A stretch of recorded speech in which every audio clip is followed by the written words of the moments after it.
अगर आप MSc chemistry या फिर केमिस्ट्री के स्टूडेंट हैं तो ये वीडियो आपके लिए बहुत ही हेल्पफुल होने वाला है। तो एमएससी सेकंड सेमेस्टर केमिस्ट्री का एक इम्पॉर्टेंट प्रीवियस ईयर क्वेश्चन है 2022 का। ठीक है, ये क्वेश्चन क्या है उसको देखते हैं। Hydroboration reaction with double bond and triple bond compound. इस रिएक्शन हाइड्रोबोरेशन रिएक्शन का मैकेनिज्म देखना है और एप्लीकेशन देखना है डबल बॉन्ड और ट्रिपल बॉन्ड के साथ। ये क्वेश्चन 10 नंबर में आया हुआ है। अगर आपको इसका डिटेल्ड एक्सप्लेनेशन कंप्लीट वीडियो चाहिए तो वीडियो में एंड तक बने रहे और चैनल पर नए हैं तो चैनल को सब्सक्राइब करना ना भूलें। तो देखते हैं कि हाइड्रोबोरेशन रिएक्शन क्या होता है। डबल बॉन्ड और ट्रिपल बॉन्ड के साथ रिएक्शन देखते हैं। सबसे पहले इंट्रोडक्शन से स्टार्ट करते हैं।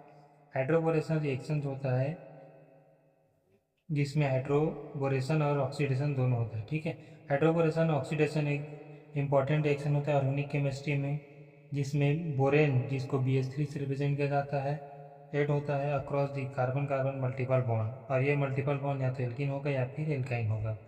ठीक है, हाइड्रोबोरेशन रिएक्शन एक्चुअल में हाइड्रोबोरेशन ऑक्सीडेशन होता है एक इम्पॉर्टेंट रिएक्शन होता है ऑर्गेनिक केमिस्ट्री में, जिसमें जो बोरेन होता है BH3 जो होता है वो कार्बन कार्बन जो बॉन्ड होता है मल्टीपल बॉन्ड या तो डबल या फिर ट्रिपल होगा उसके अक्रॉस क्या होता है BH3 बोरेन को ऐड किया जाता है। इसी रिएक्शन को हाइड्रोबोरेशन ऑक्सीडेशन या फिर नॉर्मली हाइड्रोबोरेशन रिएक्शन बोला जाता है।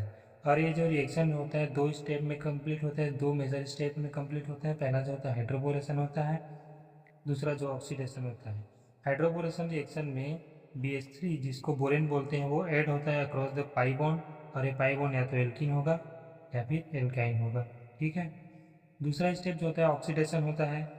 इस स्टेप में क्या होता है, जी जो प्रोडक्ट बनता है हाइड्रोबोरेशन रिएक्शन में, जो प्रोडक्ट बनता है फर्स्ट स्टेप में जो प्रोडक्ट बनता है उसका ऑक्सीडेशन होता है। किसके प्रेजेंस में, हाइड्रोजन पर ऑक्साइड एक ऑक्सीडाइजिंग एजेंट होता है उसके प्रेजेंस में ऑक्सीडेशन होता है। इन एल्काइन मीडियम बेसिक मीडियम में ऑक्सीडेशन होता है, जिससे क्या होता है जो कार्बन और बोरान का जो बॉन्ड होता है वो कार्बन और ऑक्सीजन के बॉन्ड में कन्वर्ट हो जाता है। तो ये दोनों स्टेप को ही मिला करके क्या बोला जाता है, कंप्लीट हाइड्रोबोरेशन बोला जाता है। ठीक है, मतलब ओवरऑल अपन बोल सकते हैं कि जो एल्किन होता है वो एल्कोहल में कन्वर्ट हो जाता है, और जो टर्मिनल एल्काइन होता है वो एल्डिहाइड में कन्वर्ट हो जाता है, और इंटरनल एल्काइन जो होता है कीटोन में कन्वर्ट हो जाता है। टर्मिनल एल्काइन मतलब जैसे कि कोई स्पीसीज है कार्बन कार्बन का, ठीक है, कार्बन कार्बन का, और ये जो लास्ट में अगर या इधर हो या इधर जो हाइड्रोकार्बन चैन के जो लास्ट में प्रेजेंट होगा उसको टर्मिनल एल्काइन बोलेंगे, जो कि एल्डिहाइड में कन्वर्ट होता है। और जो इंटरनल एल्काइन होता है मतलब जो कहीं पे बीच में अगर एल्काइन आ रहा है, जैसे कि इंटरनल हो गया बीच में है, तो इस टाइप के एल्काइन को इंटरनल एल्काइन बोलेंगे।